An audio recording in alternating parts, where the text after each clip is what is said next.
Ẹ kú dédé àsìkò yìí ní gbogbo ibi tí ẹ ti ń gbọ́ mi. Kí a gbàdúrà, a gbé ọyìn ga Ọlọ́run wa fún àánú àti oore ọ̀fẹ́ tí a rí gbà fún ọjọ́ àìkú mìíràn tí ẹ tún jẹ́ ká rí. Ẹ jẹ́ ká rí ìbẹ̀rẹ̀ ọ̀sẹ̀ tuntun. Ògo ní forúkọ yín o. Àdúpẹ́ ọ̀pọ̀ ojú ọ̀rọ̀ ilẹ̀ fi mu, ṣùgbọ́n ẹ fi àánú dá wa sí o. A sì dúpẹ́ nítorí pé àìkú baálẹ̀ ọ̀rọ̀ ẹ̀yin Olúwa yóò fi jogún fún wa ní orúkọ Jésù. Ọ̀rọ̀ àti àgbọ́lé ni yóò ṣe ọkàn àti ara wa ní rere, kò sì ní lòdì sí wa ní ọjọ́ ìdájọ́. Torí tí a gbàdúrà lórúkọ Jésù Olúwa wa. Àmín, àmín, àmín ní orúkọ Jésù. Èní ọjọ́ àìkú, ọjọ́ kẹẹ̀ẹ́dọ́gbọ̀n oṣù kẹfà, ọjọ́ ìsinmi, ọjọ́ àìkú, ọjọ́ kẹẹ̀ẹ́dọ́gbọ̀n oṣù kẹfà. Ìwé ọ̀run ṣíṣí tí a tẹ ọwọ́ olùṣọ́ àgùntàn Enoch Adeboye kọ. Àkòrí tí a ó gbéyẹ̀wò sọ wípé àṣẹ ti ẹ̀mí, àṣẹ ti ẹ̀mí. A ó mú àkọsórí wa nínú ìwé Ìdìtàlórómì orí ìkẹrin ẹsẹ̀ ìkẹrìnléníogún. Ìdìtàlórómì orí ìkẹrin ẹsẹ̀ ìkẹrìnléníogún tó sọ wípé nítorí Olúwa Ọlọ́run rẹ ajónirun iná ni o, Ọlọ́run owú. Nítorí Olúwa Ọlọ́run rẹ ajónirun iná ni, Ọlọ́run owú sì di pẹ̀lú. Nígbà tí a ó mú bíbélì kíkà wa nínú ìwé àwọn ọba kejì orí ìkẹfà ẹsẹ̀ ìkáǹdógún títí di ẹsẹ̀ ìkẹtàléníogún. Ìwé àwọn ọba kejì orí ìkẹfà ẹsẹ̀ ìkáǹdógún títí dé ẹsẹ̀ ìkẹtàléníogún, tí ó kà báyìí pé nígbà tí ìránṣẹ́ ènìyàn Ọlọ́run náà sì dìde ní kùtùkùtù tí ó jáde lọ, wò ó, ogun yí ìlú náà ká àti ẹṣin àti kẹ̀kẹ́. Ìránṣẹ́ rẹ̀ sì wí fún un pé, yéé bàbá mi, àwa ò ti ṣe èyí o. Ó sì dáhùn wípé má bẹ̀rù, nítorí àwọn tí ó wà pẹ̀lú wa wọ́n ju àwọn tí ó wà pẹ̀lú wọn lọ. Èlíṣà sì gbàdúrà, ó sì wípé Olúwa, èmi bẹ̀ ọ́, là á ní ojú kí ó lè ríran. Olúwa sì là á ní ojú. Ọ̀dọ́mọkùnrin náà ó sì ríran, sì wò ó, òkè ńlá kún fún ẹṣin àti kẹ̀kẹ́ iná, ó sì yí Èlíṣà ká. Nígbà tí wọ́n sì sọ̀kalẹ̀ tọ̀ ọ́ wá, Èlíṣà gbàdúrà sí Olúwa, ó sì wí pé èmi bẹ̀ ọ́, bu ìfọ́jú lu àwọn ènìyàn yìí o. Ó sì bu ìfọ́jú lù wọ́n gẹ́gẹ́ bí ọ̀rọ̀ Èlíṣà. Èlíṣà sì wí fún wọn pé èyí kì í ṣe ọ̀nà o, bẹ́ẹ̀ ni èyí kì í ṣe ìlú náà. Ẹ máa tọ̀ mí lẹ́yìn, èmi ò sì mú yín lọ sọ́dọ̀ ọkùnrin tí ẹ̀yin ń wá gangan. Òun sì ṣe amọ̀nà wọn lọ sí Samaria. Ó sì ṣe nígbà tí wọ́n dé Samaria ní Èlíṣà ló wí pé Olúwa, là àwọn wọ̀nyí, Olúwa là ojú àwọn wọ̀nyí kí wọn kí ó lè ríran. Olúwa sì là ojú wọn, wọ́n sì ríran. Sì kíyèsí, wọ́n ń bẹ láàárín àwọn Samaria.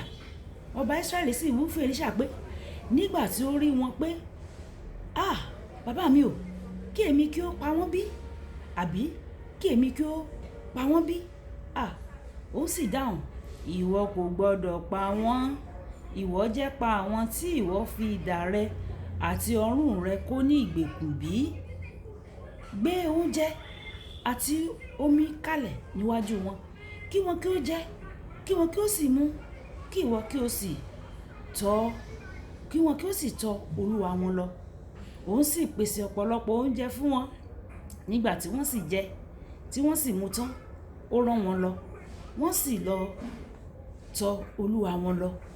Bẹ́ẹ̀ ni ẹgbẹ́ ogun Síríà tó kò tún wá sí ilẹ̀ Ísírẹ́lì mọ́. Bẹ́ẹ̀ ni ẹgbẹ́ ogun Síríà kò tún wá, kò tún yọ Ísírẹ́lì lẹ́nu mọ́. Kí Olúwa kó bùkún kíkà àti gbígbọ́ ọ̀rọ̀ rẹ̀. Wáyé ẹ tẹ́tí bẹ̀rẹ̀ jẹ́ láti gbọ́ ohun tí olùṣọ́ àgùntàn Enoch Adeboye ní fún wa ní ẹni ọjọ́ àìkú. Àṣẹ ẹ̀mí ni ohun tó lè mú ọ dá sẹ̀ríà fún àwọn ọ̀tá rẹ, débi pé ó ò fi wọ́n ṣe yẹ̀yẹ́. Èyí ni ohun tó ń ṣẹlẹ̀ nínú ìwé Kólósè orí ìkejì ẹsẹ̀ ìkáǹdógún tó wí pé ó ti já àwọn ìjọba àti agbára kúrò ní ara rẹ̀, ó sì ti dójú tì wọ́n ní gbangba. Ó yọ ayọ̀ ìṣẹ́gun lórí wọn nínú rẹ̀.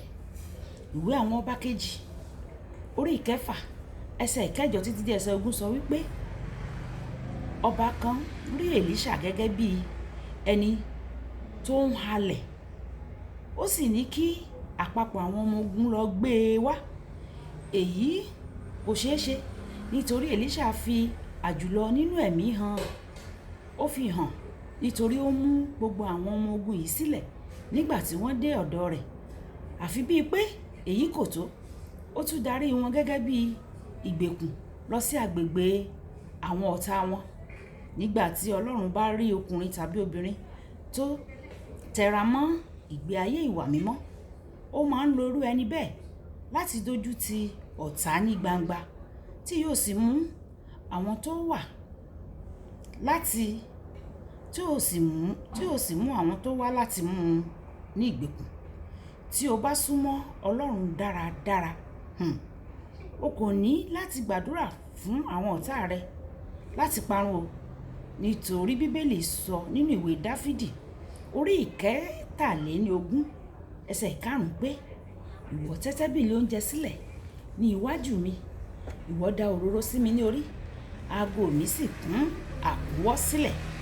Tí gbogbo ọ̀tá rẹ bá kú, ta ni yóò wo ògo rẹ? N ó gbàdúrà fún ọ pé Ọlọ́run yóò gbé ọ ga. Èmi yóò gbàdúrà fún ọ wípé Ọlọ́run yóò gbé ọ ga débi pé níṣojú àwọn ọ̀tá rẹ, ìwọ yóò gba ògo. Ọlọ́run yóò gba ògo nínú rẹ àti nínú ayé rẹ lórúkọ Jésù. Agbára rẹ̀ láti lè ṣe àfihàn ipá rẹ̀ nínú ẹ̀mí lórí èṣù yóò wáyé nígbà tí o bá súnmọ́ Ọlọ́run dáradára. Báwo ni o ṣe fẹ́ súnmọ́ Ọlọ́run sí? Iná ajónirun. Àwọn àgbà bọ̀ wọ́n sọ pé bí ewé bá pẹ́ lára ọṣẹ, yóò di ọṣẹ o. Tí o bá dúró fún àkókò tó pẹ́ ti iná ajónirun, ìwọ náà yóò di iná ajónirun. Tí o bá fẹ́ láti lè dojú ti àwọn ọ̀tá rẹ ní tòótọ́, o ní láti súnmọ́ iná ajónirun. Ohun tí yóò ná ọ ní ìwà mímọ́ pátápátá àti ìdàpọ̀ pẹ̀lú Ọlọ́run ní ìgbà gbogbo. Ààwẹ̀ àti àdúrà gbọ́dọ̀ di ìgbé ayé rẹ. Láìsí ìwà mímọ́, o kò tiẹ̀ lè ráyè dé ọ̀dọ̀ rẹ̀. Ọlọ́run kàn tó ó súnmọ́ ọ. Gbé ìgbé ayé ìwà mímọ́, ó sì rí ọ̀tá tí yóò máa bẹ̀ ọ́ láti tú wọn sílẹ̀ lẹ́yìn tí o bá ti mú wọn. Ìwọ gbé ìgbé ayé ìwà mímọ́, ó rí àwọn ọ̀tá rẹ, wọ́n ò máa bẹ̀ ọ́ pé kí o jọ̀wọ́ kí o tú wọn sílẹ̀ lẹ́yìn ìgbà tí o bá mú wọn. Kókó ọ̀rọ̀ pàtàkì: tí o bá súnmọ́ iná ajónirun bó ti tọ́, ìwọ náà yóò di iná ajónirun fún gbogbo àwọn ọ̀tá rẹ. Ọlọ́run yóò fún wa ní agbára láti súnmọ́ Ọlọ́run bó ti tọ́ kí a lè di kò ṣeé mú fún ọ̀tá. Olúwàbùkọ́lá Ayako ni ẹ mọ̀ mí sí. Èmi nìyẹn ènìyàn rere, ìyá àwọn ọmọ rere, ọ̀rẹ́ ẹ̀yìn rere. A kú ọjọ́ ìsinmi ni o. Ó dàbọ̀.